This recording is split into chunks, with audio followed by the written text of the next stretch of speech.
Jadi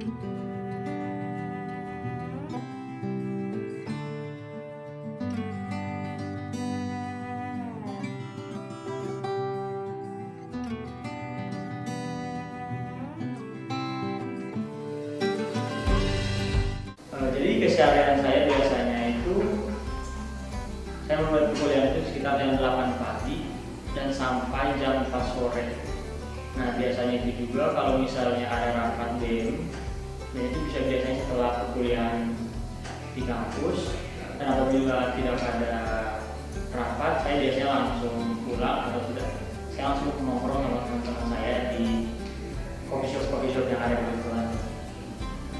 Untuk perbedaan budaya sendiri dari aku yang ada di Nusa Tenggara Timur, khususnya di Labuan Bajo dengan Bandung, yang aku rasakan pertama itu biasanya awalnya itu dulu cara nada berbicara orang Bandung sama orang Timur di sana yang gimana? Kalau kita di sana itu ngomongnya nadanya tinggi terus cepet, sementara kalau orang Bandung itu rata-rata ngomongnya agak halus, lembut kayak gitu. Nah di awal-awal dulu ketika ngobrol sama orang Bandung, selalu kira bahwa aku tuh lagi marah sama mereka kayak gitu. Itu sih dia yang pertama yang aku rasain pertama kali aku datang ke Bandung. Terus selain itu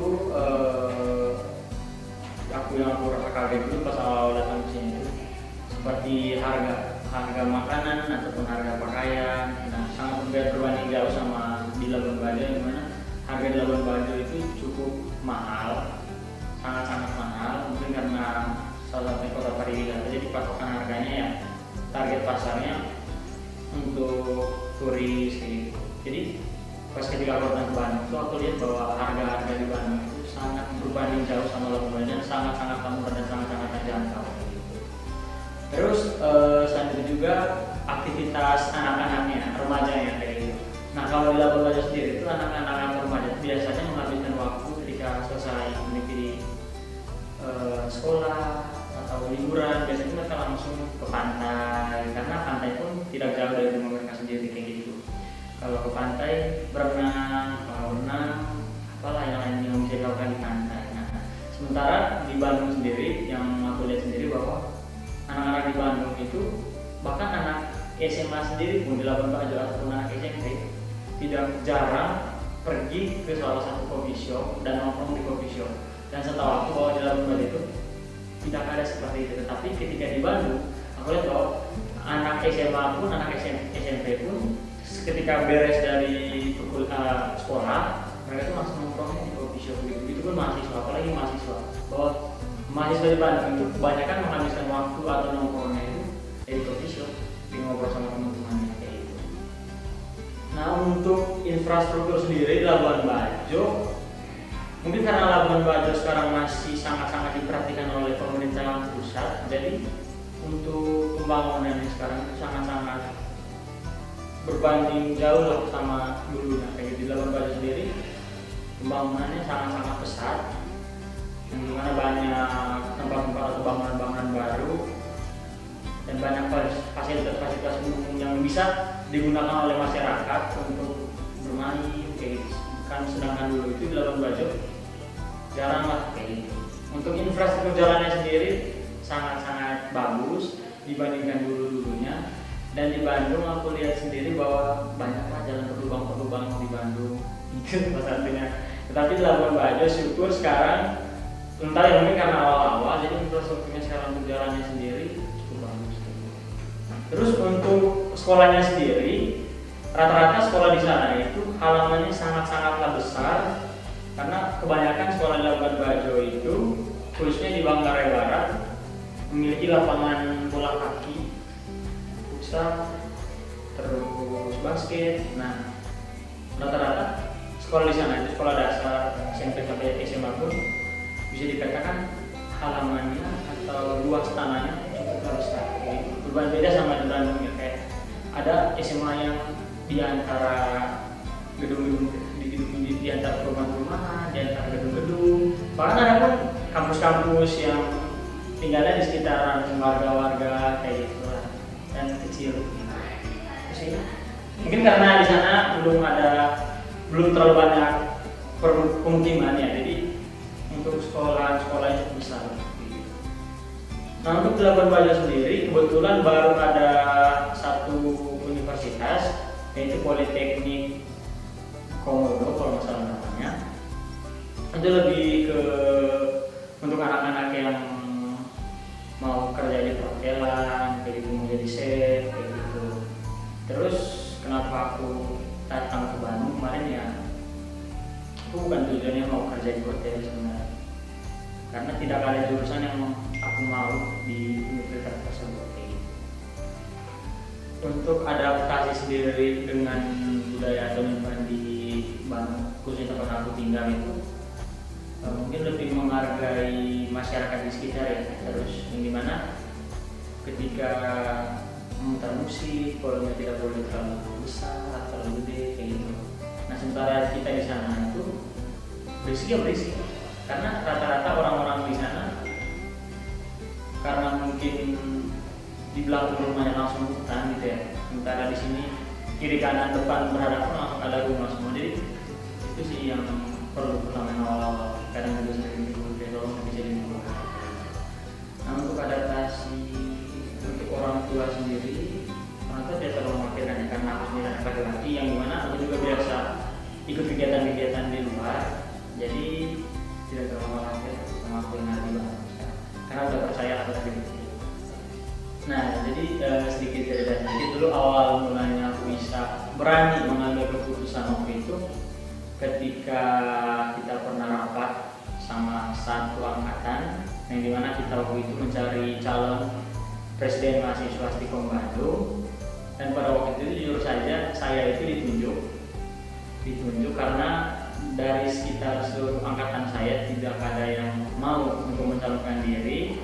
Akhirnya adalah saya rasa kayak mungkin saya tahu bahwa mereka sebelumnya sudah pernah mengikuti kegiatan-kegiatan di Stikom, banyak terlibat dalam kegiatan Stikom, sementara saya yang dari jauh, yang dimana waktu itu masih mengikuti perkuliahan secara daring atau online. Saya rasa kayaknya sekarang saatnya saya untuk menggantikan mereka kayak gitu, mengambil posisi mereka. Jadinya dengan basic saya sendiri waktu itu, saya juga sempat menjadi wakil ketua-OSIS di SMA. Saya juga pernah jadi volunteer kegiatan-kegiatan kecil, dan saya juga memiliki basic organisasi yang dimana saya juga pernah tergabung dalam organisasi Pahlawan Sampah yang dimana itu tersebar di seluruh dunia, dan di Labuan Bajo ada kayak gitu. Dan saya pernah diberangkatkan ke Bali untuk mengikuti perkuliahan atau seminar seluruh anggota organisasi untuk Pahlawan Sampah sendiri. Nah dengan bekal yang saya bawa dari Labuan Bajo, saya rasa setelah saya pikir-pikir, kalau saya ambil kesempatan ini daripada di satu sisi juga tidak ada yang bersedia, sudah. Dan akhirnya puji Tuhan sekarang saya merasa bahwa saya layak sih menjadi seorang presiden mahasiswa sekarang ini, dan tidak ada penyesalan sama sekali. Itu yang menjadi kesulitan saya menjadi seorang ketua BEM itu pertama itu di saat pengrekrutan anggota BEM, khususnya angkatan saya sendiri. Itu sangat sulit, sangat dramatis, sangat emosional, yang dimana teman-temanku nopo itu sampai kayak